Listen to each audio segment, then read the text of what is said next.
community, welcome to another video with the Record Spinner. In today's video, I'm going to be talking about 5 exceptional vinyl mastering engineers.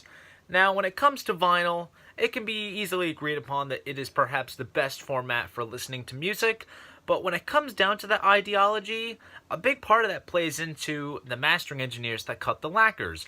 And it's due to people like the ones I'm going to mention in this video that go that extra mile in extracting as much detail from the source material, whether it's tape or a digital file, puts it on the vinyl format, and gives listeners an entire revelation of vinyl and the way that it sounds. Now, this is partly inspired by a vinyl YouTuber by the name of Baraka P. Dub. He does a great educational video series called Tales of the Dead Wax, where he will take the dead wax of records and decipher where they were pressed at and who exactly mastered them. And it's thanks to him and his videos that I became aware of those topics, and I became rather interested in them. And so I pretty much binged watched all those videos at once, and then started pulling random records off my shelf and seeing what the dead wax was and saying, alright, it was pressed here and it was mastered by this person. So this video is kind of partly inspired by that series, and the 5 engineers that I'm mentioning in this video are 5 of the best, but it is not necessarily ranked. There are more that I can mention, and I might do another follow-up video down the road in the future talking about other engineers, but for this video I'm talking about the 5 big ones that really came to mind, and I pulled some examples out of my collection showcasing what exactly they did and just how exceptional they are. So, enough of the chit-chat, let's jump into what this video is all about, starting with the first mastering engineer that I'm going to mention in this video, and that is Kevin Gray. Now, Kevin Gray does a lot of audiophile kind of releases for a lot of audiophile companies. I just happen to have one of them to show. This is Genesis Spot the Pigeon. This is an EP which was recorded at the time of Wind and Wuthering, but the tracks were not featured on the album, so they put this EP out after the album was released. And this was put out by the label Audio Fidelity back in 2012. I stumbled across this at a local record store, and I saw on the back that it was done by Kevin Gray. And I was like, alright, you know, I'm in for a good treat. But with this particular record, one side is cut at 33 RPM, and the other side is cut at 45. Now, for the whole audiophile experience, I opted to play this on the 45 side. And let me just say this. After hearing that, I should not even bother playing the 33 side, because Kevin did such a fantastic job on this release, and it just sounds so three-dimensional and so realistic sounding. So I do have to applaud him for the fantastic job that he did on this pressing. If you're a Genesis fan and you don't have this, this is an absolute must-have if you're looking for really good sound quality. Really highly recommend. Aside from the audiophile market, he also does some rather regular stuff as well for labels such as Rhino. And one example that I'll show is this. This is Black Sabbath's Paranoid.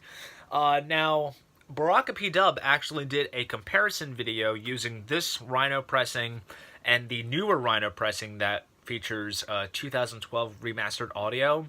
And spoiler alert, this reigns as the superior. There is just so much clarity on this pressing, and Kevin did a fantastic job bringing this record to life as a reissue.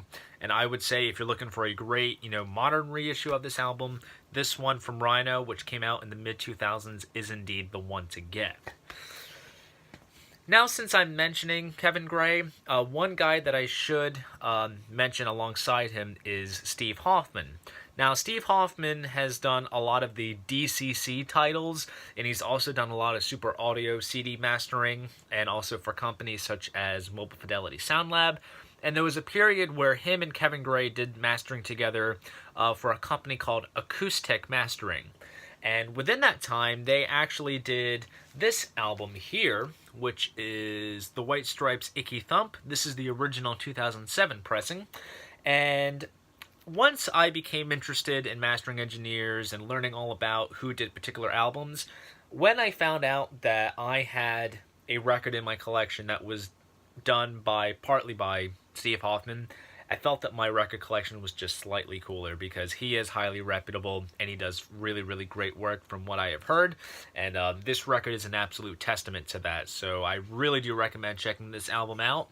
They did reissue it recently, but they used a different mastering engineer on the reissue. And this is still readily available. It's not necessarily out of print. So if you can snag it, absolutely do. It sounds absolutely sensational. And the next big mastering engineer that I'm going to mention in this video is one of the greats, and that is Bernie Grundmann. Now, Bernie is like Kevin. He does a lot of the audiophile, stuff, and then he also does a lot of mainstream releases.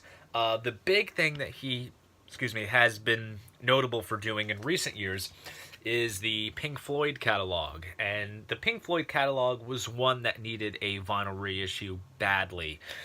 He did such a fantastic job on this, and there is no other option that I could think of as to who can take on, putting this catalog back onto vinyl and having it sound absolutely wonderful. These, from what I can recall, they were new digital transfers from the original tapes. So they are digital, but Bernie can make anything sound great, and this is an absolutely great example. So the Pink Floyd stuff is great. And he also did a round of Doors studio reissues on Rhino in the late 2000s, and those sound exceptionally great as well. And he also did, recently as well, a batch of Eagles reissues. So if you have not heard of those particular reissues, I definitely do suggest checking them out. And the next engineer that I'm going to talk about is one that kind of works alongside Bernie Grundmann and his mastering company, which is Bernie Grundmann Mastering, and that is Chris Bellman. Now, Chris Bellman is mainly known for doing a lot of hard rock and heavy metal type of releases, and I would say the band that he is most notable for doing masterings of is Metallica. And ever since a couple years ago, when Metallica started remastering their catalog on CD and all other formats, he has taken on the vinyl reissues, and they sound absolutely great. So far, out of what they've remastered, I do have them, and it is really worth waiting for them to remaster the catalog album by album, and then just picking up the albums when they come out. They just sound absolutely great, and they definitely stump any other modern reissues that are out of these albums. Because there's a couple. There's one that some guys over at MoFi did, and then there's one that Warner Brothers did in the late 2000s, and this just absolutely stumps them all, and Chris did a fantastic job on them. And then he also, in terms of genres and what he does, he's kind of all over the place. Like, he does the harder edge stuff, and then sometimes he'll do some progressive and, psychedelia type of stuff. And much recently, he actually took on the Steven Wilson Remixes box set by Yes, which features all of these albums, which I'll show the spines to. So there you go. So you have all the albums from 71 to 74. And, the remixes in general sound absolutely great. Steven Wilson took a lot of the clarity that was in those multi-tracks and really gave them a new life of sorts. And then when I saw on the back that the lacquers were cut indeed by Chris Bellman at Bernie Grundmann Mastering, I knew that I was in for quite the treat. And this is a box that I recommend to any Yes or Prog fan. And up next is a veteran of Capitol Mastering, and that is Ron McMaster. Now, Ron has done a large portion of the KISS reissues from a couple years ago, and these came out absolutely exceptionally well, considering what entailed into making them.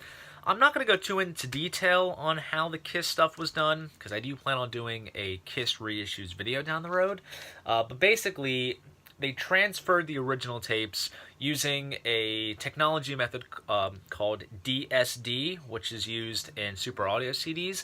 So KISS isn't really by any means an audiophile band, but with these reissues, it really comes across as an audiophile pressing, and I do recommend these hands down.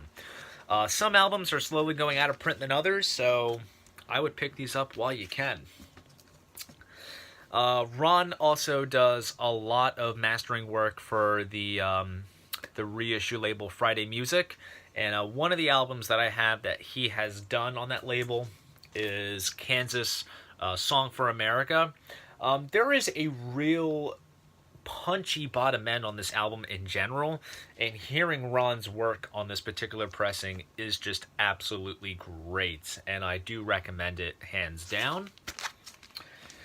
And last but not least, I'm going to talk about an engineer that I think deserves a lot more credit as to what he has done recently within the vinyl world, and that is a gentleman by the name of Miles Showell. Now, the most notable thing that Miles has done is the Abbey Road half-speed master process, basically taking different albums from different bands and mastering them at half speed at Abbey Road. And I mean, they're regarded as perhaps some of the best sounding pressings of those albums that he's done. I just happened to get one of those pressings recently for Christmas, and that is Rolling Stones' Exile on Main Street. And how do you necessarily know it's a Abbey Road Half-Speed Master Series release? Because it comes with the OB that breaks it down right there. And this is such a beautiful sounding record, and Miles just does a fantastic job bringing this album to life back on vinyl, and I really, really do recommend it to anyone that is curious. And he has also taken on the task of remastering the entire catalog of this band here that I'll showcase. He did their entire studio catalog and has essentially been doing every subsequent product that comes out from this band in recent years. I am talking about Queen. Back around 2015, he remastered the studio catalog, and he has done pretty much every major subsequent Queen release that has come out since the reissues.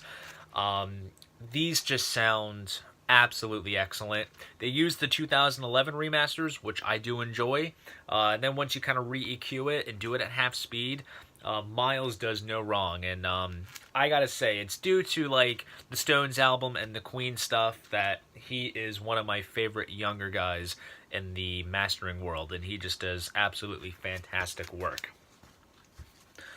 So there you go. Those are my picks for 5 exceptional vinyl mastering engineers.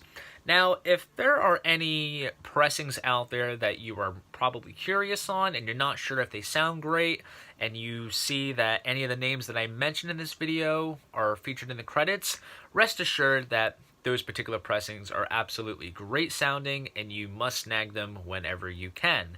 Now, here is a question for you guys. What are your picks for exceptional vinyl mastering engineers? Please shoot me a comment down below. I'd love to know. And if you enjoyed this video, please give it a like and subscribe to the channel. See you guys in the next video, and most importantly, keep the record spinning.